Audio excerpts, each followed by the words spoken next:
Next, kita ke bagian transformative mission. Untuk tool nomor satu ini adalah kita create player helper mechanic. So, jadi yang pertama, kita pergi ke bagian asset, lalu ke bagian mission, lalu kita ke bagian transformative, kita ke bagian prefabs, dan kita masukin si transformative bar-nya ini ke dalam canvas ini. Nah, tapi sebelum itu kita harus download dulu si package-nya, itu yang dimana ada di bagian di Game Framework ini, bagian mission, kita download yang ini.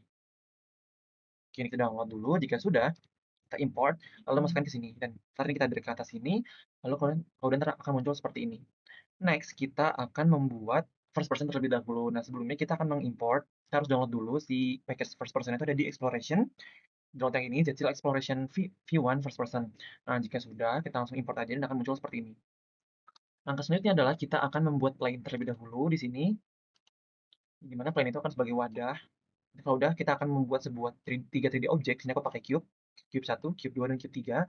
Lalu, kita pergi ke bagian assets, kita pergi ke bagian search bar, kita type atau ketik first. Nah, ntar kita tinggal masukin aja ke sini. Gitu, cuman kita nggak usah masukin lagi. Jika sudah, nanti main kamera kita hapus sehingga ntar POV-nya seperti ini. Begitu. Nah, kalau sudah, kita pergi ke bagian canvas, kita klik kanan, UI, legacy, pilih teks. Nanti teks itu kita akan memunculkan teks seperti ini di layar. Itu. Tapi ntar kalau udah kita tulis, kita uncheck list, kita hide. Next, kita pergi ke bagian masing-masing cube-nya. Nah, itu ntar kita pilih salah satu cube dulu. Di sini is trigger kita nyalakan. Lalu kita add komponen, ketik transformative target. Nah, targetnya player, lalu kita pergi ke bagian section trigger ini, kita masukin si transformative bar-nya ke dalam sini. Lalu transformative bar, subtract value, dan sini kita pasang di angka 50. Nah, kalau sudah destroy on trigger kita nyalakan, habis itu kita lakukan hal yang sama pada cube yang kedua dan juga cube yang ketiga. Setelah itu kita pergi ke bagian transformative bar-nya, itu kita pergi ke bagian first person locomotion dulu. Ini tag-nya jangan lupa kita ubah ke player. Nah, nanti kalau sudah, itu kita pergi ke bagian transformative bar-nya. Di bagian sini kita scroll ke bawah aja. Lalu kita pergi ke bagian apa namanya? Bar conditions, kita klik tambah, ntar bakal muncul seperti ini. Nah, ini tuh kita ubah menjadi yang awalnya greater than, kita ubah menjadi equal. Lalu ini target value kita ubah jadi 0, trigger mode kita once, dan on condition mate-nya itu kita masukkan si teks yang tadi itu yang kita hide, lalu game object set active ball-nya kita nyalakan. Nah, kalau kita coba play. Nanti kita maju jalan, jadi dia sudah berkurang lagi, dan dia akan muncul seperti ini. Gitu. Untuk nomor 2, kita akan create player attack limitation mechanic, di mana kita akan memberikan limit atau batasan untuk si player ini menembak si pelurunya. Nah, langkah yang pertama adalah di bagian main kamera ini kalian nanti klik aja shooter. Nah, nanti shooter ini kalian masukkan ke dalam sini sehingga akan terbentuk seperti berikut ini. Nah, kurang lebih seperti ini. Next, kita pergi ke bagian uh, search bar lagi, lalu kita cari limit. Transformative limitnya kalian masukkan ke dalam hierarchy dan akan menjadi seperti ini. Oke, untuk max value-nya itu awalnya kita ubah dari 100 menjadi 10, lalu di bagian limit events ini kita tambah, lalu kita masukkan si shooter-nya itu ke dalam sini, lalu first person shooting-nya itu kita full enable, terus kita checklist, dan untuk yang section kedua atau yang on max reach-nya itu kita klik tanda tambah, masukkan kembali shooter-nya, lalu untuk function-nya itu first person shooting goal enable tapi di unchecklist. Next kita pergi ke bagian si hmm, first no ke bagian shooternya. Ini nanti di bagian bawah sini itu bagian section shooting event itu kalian tambahin, lalu kalian masukin si transformative limit yang tadi ke sini, lalu klik yang add fungsinya transformative limit, add value float, lalu nanti ubah yang awalnya 0 menjadi 1.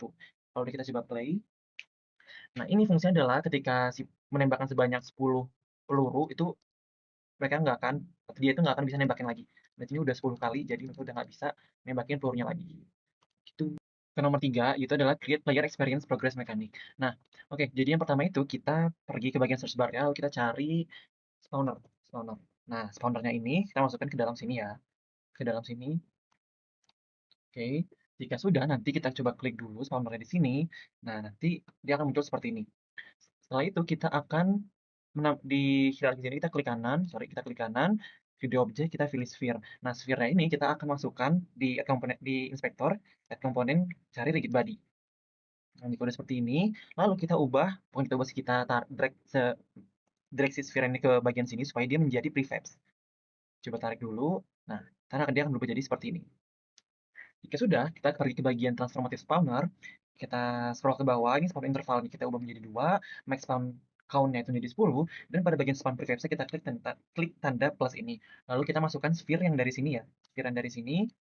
Nah, entar sphere yang di sini kita hapus aja, kita delete. Nah, di sini aku hapus ini juga karena udah masukin sebelumnya. Ntar kalau udah, kita coba play. Ntar dia akan muncul sebanyak 10 kali kalau nggak salah di sini. Gitu. Oke, lanjut kita ke nomor 4, yaitu ada create enemy time spawner mechanic. Ya, oke. Jadi, langkah yang pertama adalah kita di search bar ini cari score. Nah, transformative score ini kita masukkan ke dalam kanvasnya, sehingga dia akan muncul seperti ini. Nah, tapi jangan lupa kalian untuk melebarkan dulu areanya, sehingga ya kira-kira seperti ini ya. Kenapa? Supaya nanti ketika skor itu mulai dihitung atau mulai muncul, itu ntar apa namanya, skor itu kelihatan. Soalnya kalau terlalu sempit, ntar skor itu bakal ketutup atau nggak kelihatan. Oke, itu untuk bagian si transformative score-nya. Next, kita pergi ke bagian sini, bagian bawah, kita pencet sphere yang tadi, double klik, lalu nanti kita scroll ke bawah, add komponen, tambahkan transformative target. Nah, target tag-nya itu kita ubah menjadi projectile, sesuaikan sama yang di shooter tadi. Lalu, si collision ini kita pencet tanda tambah, masukkan sphere ke sini, lalu untuk function-nya itu kita pilih yang transformative target, add score. Nah, ini teman-teman bisa pilih, bisa atur aja score-nya mau nambah berapa. Kalau aku pilih nambah 10, nanti kalau udah, destroy on collision-nya itu dinyalain aja. Dan setelah itu kita coba play. Nanti dia itu akan nambah kalau kita ngehit si sphere ini. Gitu. Ya, kurang lebih seperti itu. Ke nomor 5, yaitu adalah create enemy target counter mechanic. Oke, so jadi langkah yang pertama itu adalah kita pergi ke bagian transformative bar dulu, di mana di sini kita value-nya yang awalnya 1 kita ubah menjadi 0. Nah, nanti di siniannya di bar conditions-nya kita yang awalnya di checklist, kita unchecklist terlebih dahulu. Jika sudah, kita pergi ke bagian transformative score. Nah, di sini ntar add komponen, lalu tambahkan transformative score ini. Iya deh kalau nggak salah.